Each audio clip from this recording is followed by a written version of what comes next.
PDIP secara resmi dukung pemerintah. Apakah nantinya akan masuk kabinet?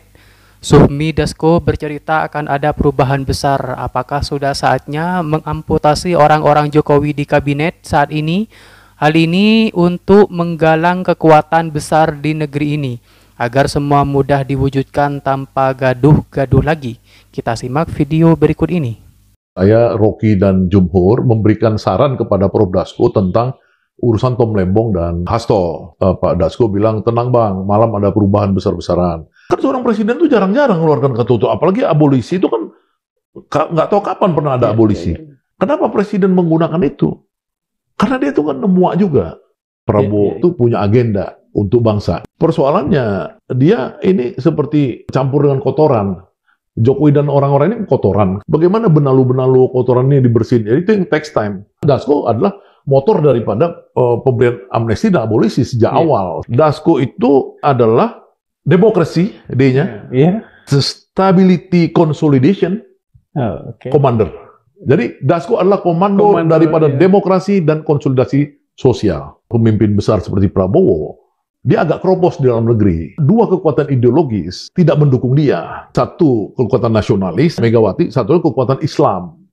Kelompoknya Anies Baswedan. Ketika Menteri Hukum memaparkan alasan kenapa memberikan Tom dan Hasto itu kebebasan, itu karena alasan persatuan. Semua pihak, sekalipun itu kalah dalam pilpres, ada kecenderungan dirangkul, ada kecenderungan diajak kerjasama, ada kecenderungan untuk menciptakan kondusivitas.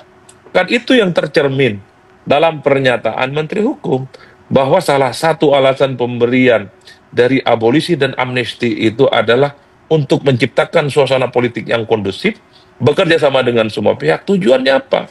Menciptakan politik yang kondusif supaya ekonomi, investasi itu muncul secara signifikan. Artinya apa? Stabilitas itu adalah kunci. Kalau terus ada gonjang-ganjing, saya kira investasi, kekhawatiran investor dari luar, itu untuk datang ke Indonesia, itu menjadi sesuatu yang menjadi ancaman. Oleh karena itu, stabilitas ketika tercipta, faksi-faksi yang selama ini outsider, tidak menjadi bagian dari pemerintah, dan memberikan dukungan secara total, itu adalah sebagai sebuah kepastian, bahwa di Indonesia tidak akan ada gonjang-ganjing, tidak ada lagi huru-hara, tidak akan ada gejolak, karena semua sudah bekerja sama. Saat Pak Prabowo mengatakan akan merangkul semua pihak untuk dalam pembangunan ini, maka salah satu cara dalam merangkul itu ya seperti ini, menghilangkan kegaduhan-kegaduhan yang melibatkan kelompok-kelompok tertentu yang akhirnya bisa menciptakan eskalasi yang sangat tidak oke dalam politik itu. Teorinya kan memang kalau dalam politik para elitnya itu rukun, damai aja, itu biasanya pembangunannya akan lebih mudah dilakukan gitu. Sebab kalau PDI Perjuangan berada di luar, lalu sikap mereka seperti yang sekarang misalnya, tidak mengambil isu-isu yang cukup populer di tengah masyarakat, ya itu akan sangat merugikan PDI Perjuangan juga secara partai gitu. Jadi sementara mungkin pada tingkat tertentu ya, isu-isu yang tidak diambil oleh mereka itu dan mereka nggak mendapatkan posisi di dalam parlemen, di dalam kabinet, itu kan ruginya bisa 2-3 kali lipat gitu. Nah, tapi karena ada hubungan yang relasional sekarang ya, Hasto diberi amnesti gitu ya, nah ya tentu sikap yang bisa diungkapkan sekarang itu dukung pemerintah. Tapi kan dukung pemerintah, semua orang saya kira mendukung pemerintah kalau soal itu. Tapi apakah akan sampai pada tahap misalnya baik buruk pemerintah kita dukung? Nah, belum tentu. Nah, daripada kelompok Islam ideologis, Anies dan kawan-kawan di situ kan kelompok Islam ideologis, ya kan. Nah, kelompok di Hasto kelompok nasionalis. Bagaimana dia mau tegak di mata Donald Trump? Ya, kalau yang ada di sekitar dia cuma Sri Mulyani, Airlangga Hartarto, Luhut Panjaitan, apa segala gitu-gitu yang mau berunding dengan negara raksasa. Nah, itu menurut saya poin paling penting yang saya lihat, membuat Prabowo ini harus mengkonsolidasikan sebuah kekuatan yang disebut persatuan nasional dan ideologis. Itulah makanya ketika saya melihat Menteri Hukum memaparkan alasan kenapa memberikan Tom dan Hasto itu kebebasan, itu karena alasan persatuan. Ya kan? Betul kan? Alasannya dia garis bawain persatuan nasional. Karena kita dengan terpecah-pecah itu, Prabowo tidak punya kekuatan, khususnya ketika dia keliling-keliling dunia ini pengen menjadi pemimpin besar di dunia gitu. Saya melihatnya semangat Pak Prabowo untuk merangkul semua itu. Nah, apakah kemudian nanti misalnya, ini balik lagi ke ekonomi, Pak Prabowo melakukan abolisi umum atau amnesti umum untuk para koruptor misalnya, asal uangnya dikembalikan ke negara, supaya negara juga mendapat banyak masukan nih, triliun bertriliun nih, untuk melaksanakan program-program flagshipnya Pak Prabowo kan, MBG, Koperasi Merah Putih. Kita ini tetap solid secara organisasi, punya frekuensi yang sama, tetapi juga Ibu menegaskan bahwa kita mendukung pemerintah, ya, mendukung dalam artian semua upaya yang dilakukan pemerintah yang positif dalam rangka menjaga negara, bangsa dan masyarakat ini supaya bisa melalui berbagai kondisi yang kurang baik saat ini. Misalnya soal fiskal kita yang sangat tidak stabil, ya, memastikan bahwa kita punya cukup banyak gagasan dalam rangka menjaga dan mendukung pemerintah agar betul-betul ada pada rel yang seharusnya.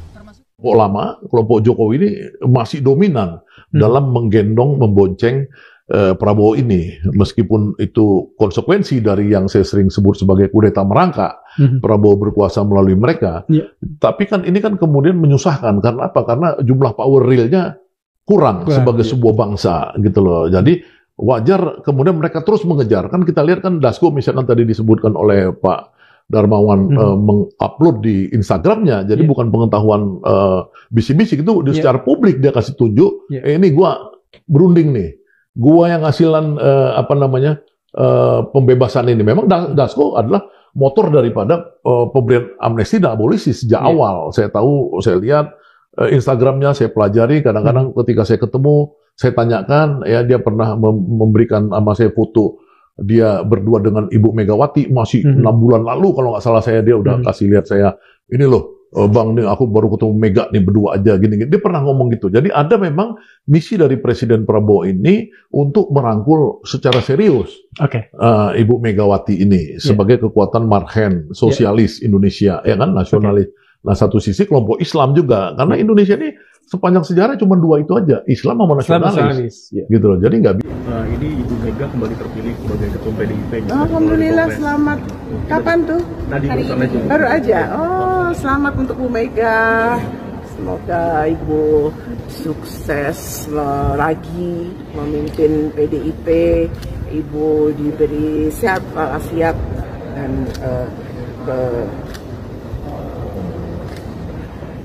panjang umur dan berguna bagi bangsa dan negara. Prabowo harus melihat, menurunkan intelijen.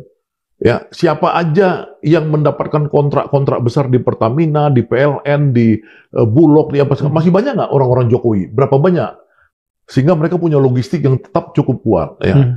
Ini kan harus dihitung. Kalau ini memang keberlanjutan, ya, seperti klaim-klaim yang selama ini Prabowo dan Jokowi dulu bilang ini rejim keberlanjutan, ya, mereka akan mati di situasi 58% yang juga dipertanyakan orang. Ya kan, tidak ada kekuatan ideologis yang dari Bu Mega dan dari kelompok Anies dan PDIP dukung pemerintahan Prabowo dari luar, no oposisi.